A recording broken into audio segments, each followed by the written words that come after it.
All right, let's look this thing over really quick. We're going to kind of do a walkthrough. This camper is for sale at the time of this video, and so that's why I'm doing the walkthrough, is so that you can see what it is, and this will be up there on their website, but it'll also be there on YouTube. So at any rate, you'll be able to see what this camper is. A lot of people know what we do up here in Alaska. We're custom manufacturing these. A lot of you locals know that very well, but also it will be a great walkthrough video so you guys can see what we do. We built this camper for one of the RV shows this year so that folks could see kind of what we do and kind of showcase the range of our work a little bit. So let's jump into what this thing is. Anyway, this is more of like a custom build, even though there is one just about identical to it out there that we built last year. I let, you know, or I tried to, one of our customers let me talk him into doing this layout. This is kind of my personal favorite layout, is for the end user. It's really very user friendly on the inside. We'll get in there and look at that. It's very similar to the fishhook over there. A lot of you guys know what the fishhook is. It's a model we developed based on all of our custom manufacturing, but it's in a different category. That one's a dry camper designed for 4-season use and to go on just about any truck on the road, to include 1500 class trucks. But most of the time that goes on a 2500 because people want to tow their trailers, and one day it's a cargo trailer, another day it's a flat deck, another day it's a boat, you know, another day it's just all the ATVs. So there's multiple different, you know, mandates on a pickup truck, and that's the whole attraction to the fishhook. But this one, that doesn't have a bathroom in it. You know, it's got a porta pot in there, but it has no water system in it, but it has really big battery bay and solar and all that fun stuff. This thing, we've gotten tons of requests all the time for a camper with a bathroom, and we build a lot of custom campers with bathrooms in them. This is actually majority of what we do, even over the fishhook, but that thing's catching up quick. So this one has a full water system in it. It's got a shower stall in there, and it's got a water heater and a few different tanks in there. But it also has a few other things. So we incorporated the mindset into this thing. This thing is for a larger truck than that one. This one's 2500 pickup trucks and up. I would not put this on a 1500. This should be on a 2500 up to a 3500. This is sitting between 24 to 2600 pounds. We have not scaled it yet, but that's about where it's sitting. It was designed to have all of the amenities that, or the most important amenities that the bigger, bulkier campers tend to have, but also keep the same mindset as the fishhook over there, which is get that weight low, get the center of gravity real low, and get it forward, and then get it centered side to side on the build. That way it handles really well going down the road. Because many of you guys out there know that the, bigger campers, they sway a lot and they're bulky and they just don't handle that great, especially once you have tongue weight on a trailer. So anyway, that's the whole idea here. So let's run through it. It is an 8.5 foot camper, a little bit over 8.5 foot. It will fit a long bed, it'll fit a short bed, but because it's so long, it might look a little goofy on a short bed, depending on who you are and if you care about that. Or you could drop your tailgate, and your tailgate on a short bed would land probably about right here. So it might not be that bad if you have a short bed and the tailgate's down. So there's some value to it there. It's got large outside compartments here. This right here is pretty much my favorite part of this build. It's kind of the thing that kind of drove me on when I was doing the design work. And that is, where do you put your firewood if you have a big build like this and you don't want to tow a trailer and you don't want to do a deck on the back, right? Like a little platform that goes into your hitch. Where's the firewood going? So lawn chairs, things like that, that's all going out here, right? This is 40 inches long, so almost 4 foot long right here. I know that's hard to kind of envision, but that is nearly 4 foot. This is an 8.5 foot camper, so that's almost half as long as the camper. So just about, this is 40 or 42 inches. You can fit a Honda 2200 suitcase generator in there to give you an idea of the size of that, and a large 5-gallon jug there of fuel. But these are the steps. right here, and maybe we'll set these things up here in a second. So I'll go ahead and take them out, but we'll set these things up here in a second because that is how we're going to get on the roof and look at the solar. So that's that. This compartment is accessible from the inside. This one over here is set up for a Honda 3200 generator.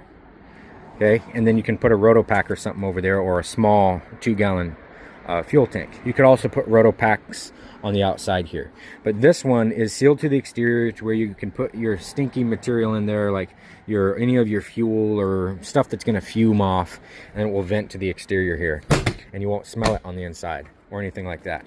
This right here has got a roof. Well, we'll go inside and look at it so you can see it open up to the outside. The camper itself is 8 foot wide, okay, and then 8.5 foot long, and then that is a north-south queen bed.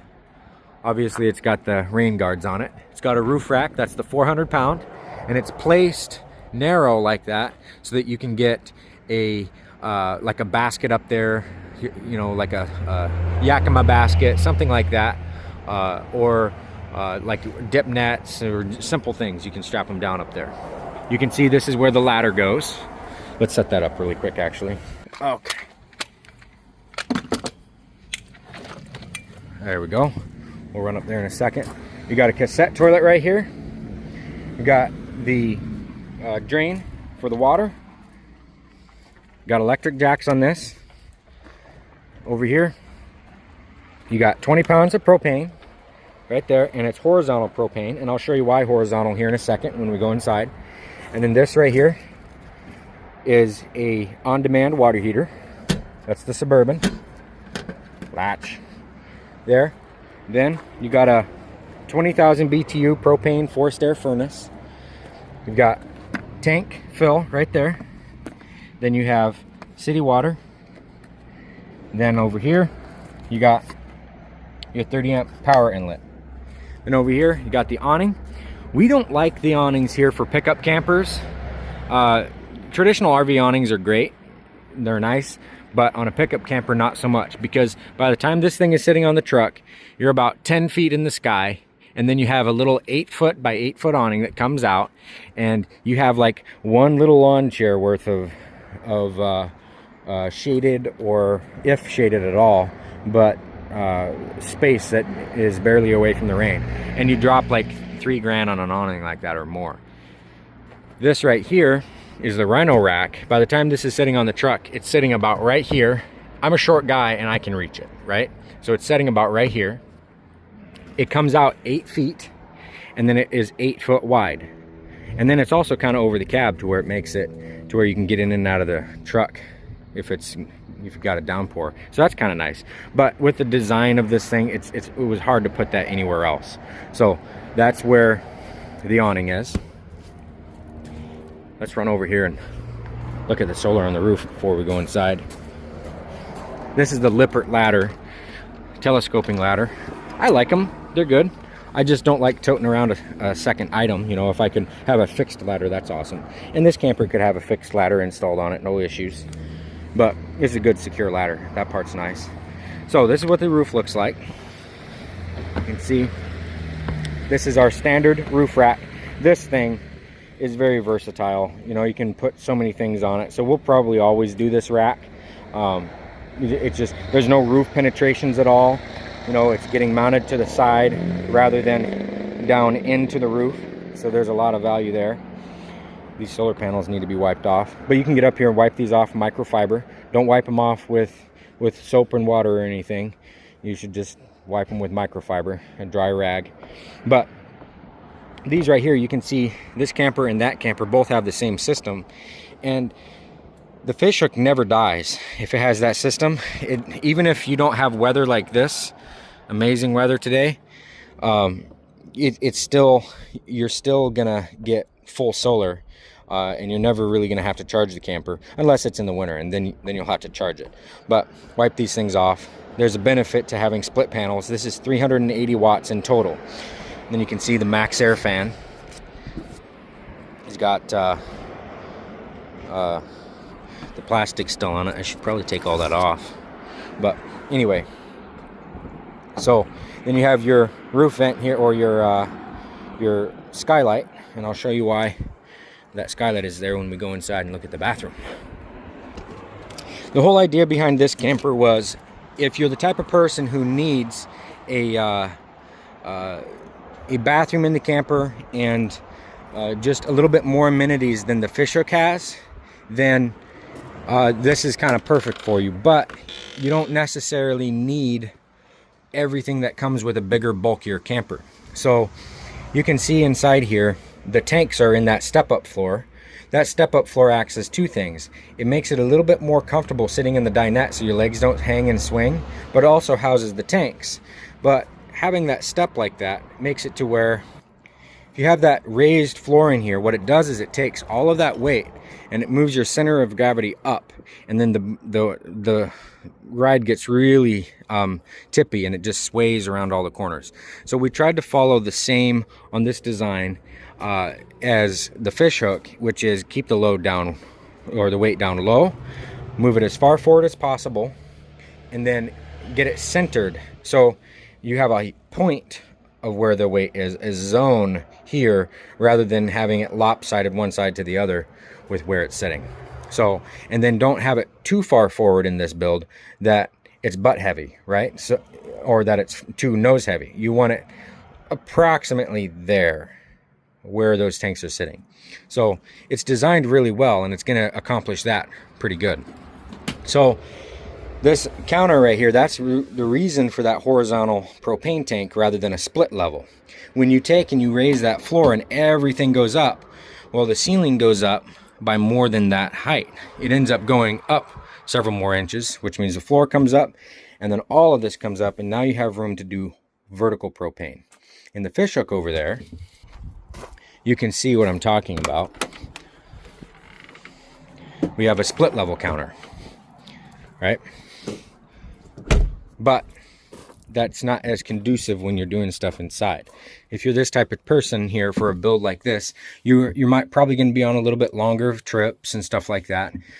So you might want more space to be doing some prep work for cooking and stuff than in the fishhook. Everybody's a little different. Different camper for different people. Let's get some lights on in here. So you can see this camper will fit 4 adults comfortably.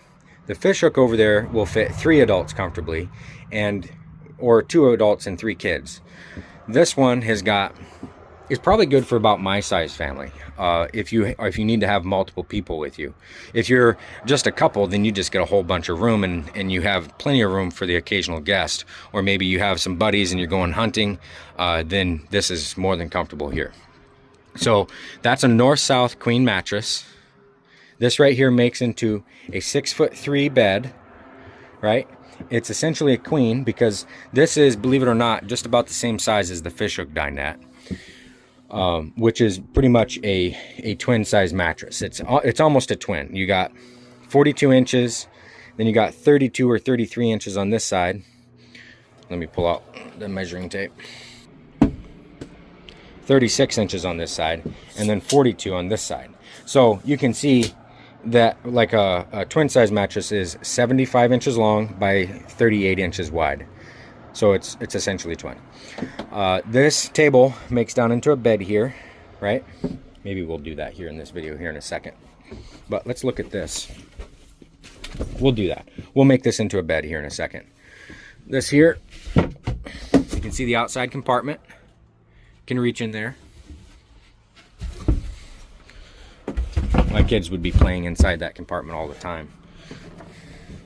Be kind of fun. All right, and then this here is the Dinette. Maybe I'll put a picture or something on here. This is the Dinette CFX 75 cooler that this is set up for. If you don't want a Dinette refrigerator, that's fine. The chest refrigerator, you can put your own in here. You can even put just a fridge there. Either way, it'll set up right here. You can also rewire this to be an Anderson or be a 2-pin, like a DC 2-pin connector. In fact, that's what the Dinette plug is anyway. So this right here is, you can see even with those panels dirty up there, it's getting 2.5 amp or 2.25 amps. So, and there's nothing in here except for lights on. So there's no reason for it to have to be giving more than that. 2.25 amps, you're like, oh, that much solar? It can do up to 19 amps. It's only getting 2 amps. Well, it doesn't necessarily need all of that. The battery bay is sitting at 13.9. There's no demand on it, so why would it give it any more? So there's that. This is your tank monitor, so you can see what level the tanks are at. Let it go through its cycling. Fresh tanks, 88%. This right here doesn't have any water to it, so it's giving you an error code, and the gas is probably off. So once that's all alive, that all goes away. And then this here, your thermostat. You got a light dimmer here for all the lights, right there. And then this right here, obviously, is your water pump. And then speaking of water pump, right here, this is winterizing kit and most of your valves. You got your freshwater drain valve. You got your winterizing kit on here, which is right there. And then you have your basic pump screen, right? You got your tank. Now, the tank capacity here is 20 gallons of fresh, and then 30 gallons or 20 gallons of gray, right? So 20 and 20. But then it also has 14 gallons underneath the shower here. Let's get in this compartment. Okay, right there. Inside here, you have the drain for this tank, and then there's a drain for this tank, but they go to the same exterior port to make it easy. And I guess you could fit some basic cleaning essentials and things like that in there. But this right here you can see is a shower, and that's a cassette toilet. So you have 5 gallons of black water. That's really all you need. So total capacity here is 40 gallons of gray to, or 40 gallons of wastewater to 20 gallons of fresh. And really, that's so maybe you can hook up your city water port, and you're not going to have to dump your gray side like right away. So that's nice. Then you got your aluminum shelving, adjustable. You can move these wherever you need them back here. Then you've got your shower nozzle. And then that skylight is there so that you can stand in here if you're a taller guy. I don't have that problem. Anyway, so that's it. Then you got a 2-burner. All this stuff is in here because it comes with the camper. But you got a 2-burner stove here. Cooktop, cast iron. That's the stainless steel. And this right here is a glass cover. So this is actually stronger than the old metal cover they used to do. I really like this because you can use it as a cutting surface and all that. Just a really nice stove, really nice. And this right here, actually being cast iron, it's not as weak as the other model that Dinette makes, which is it's the cheaper model with the wire in it, to where the grates kind of bend or rust as time goes on. That's super awesome. And then you can take the thing out and wash it if you need to. So this is the stove that's in my camper, and I really like it. Okay, and then these water jugs, they just kind of come with it. They don't necessarily need to, but yeah. So nice 60-inch window to keep you outside. Look at that. Here, let's get this rolled up. There. Look at how nice that is. Sit in here, and you got nice space pulling you outside. I like that. I like big windows. Very nice. Got your paper towel holder. And then right here, you have... I gotta make this into a bed. I was gonna say, don't let me forget to make this into a bed, but shoot, it's a video. You're not here. Anyway, nice big storage. This is what my wife likes the most. This is running the full, to give you an idea of how big that is, that's running the full 8 feet, 8.5 feet of the camper. Now, of course, you got your back wall and your front wall, so you're a little bit less than 8.5 feet, but you're definitely over 8 inside that cabinet. Very big amount of storage. Then right here, you got your closets. Nice little shelf right here. Adjustable. You got, these are also large windows up there, hard to tell, but those are 30 inches wide, so they're pretty big. And then you have right there your little nightstands. That's a drawer. You have USB outlets and 110 volt up there. That's really nice. And then you got another one of these over here. This right here is a bunk that I neglected to show, I think. Right there. And then there's a little panel that goes over top of this so that you can sleep there. But that's 32 inches by 72.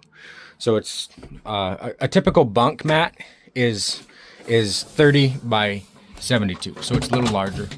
So very nice bunk right there. And that's got a 300-pound capacity to it. So yeah, let's make this into a bed. Oh, we got the electrical. Let's look at the electrical before we move these cushions and everything. So here you go. This is really a big dog electrical set. That's 300 amp hour of battery power right there. And you can see it's low and forward, right? So that's very good. Yes, it's offset, but there's enough weight on this side of the build that it compensates for it. And then when you load the build also, where you're putting your weight also offsets that. Like this right here, this is for you to strap a cooler into that corner or something, right? So that you can keep weight up front here. But right here you can see this is already bus barred out, so that if you wanted to swap these out, if you're in a more moderate climate and you don't care about being 4-season, like let's say you're out using this thing and it's 4-season, you know, you're gonna want this battery platform because it can handle the cold. But if you're in a moderate climate where you're probably only using this during the season where the camper is de-winterized and it's not going to freeze up, then you could swap this out and you can fit about 600 amp hours of lithium power in here. So, and then all of these components right here, these charging components, all of them can handle a lithium upgrade. So literally all you would have to do is swap the batteries. So fun stuff. Then you got a 2000 watt inverter. You got your jack control, your breaker distribution, fun stuff. So there's that. This is very hard to do with one arm.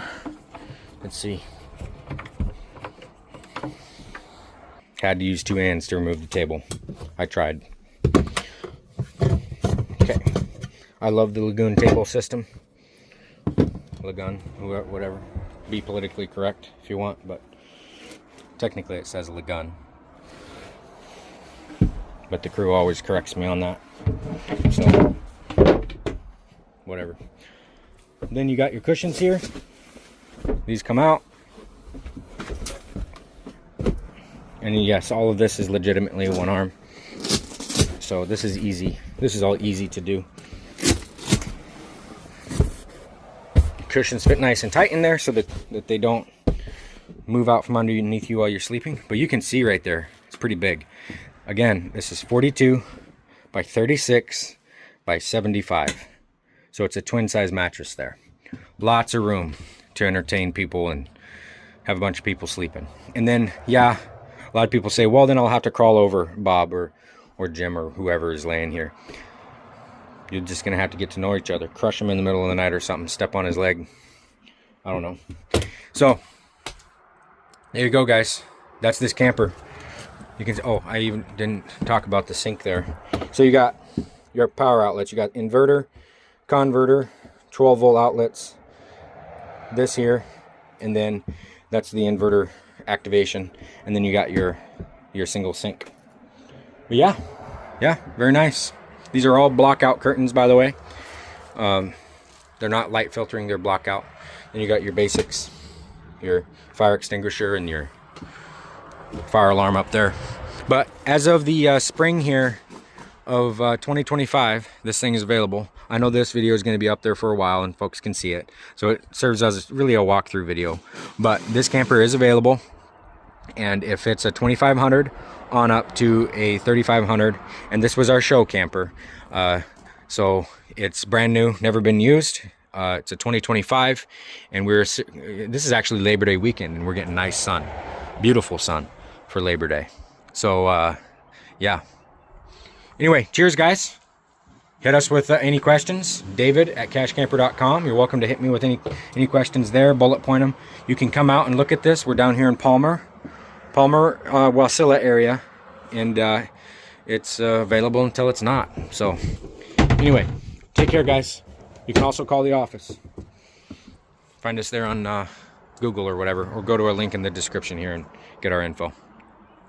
We've been around for a minute, so most locals know about us. 52 years here. That's actually an old sticker. I need to change that. It's 54 years now. All right. Cheers, guys.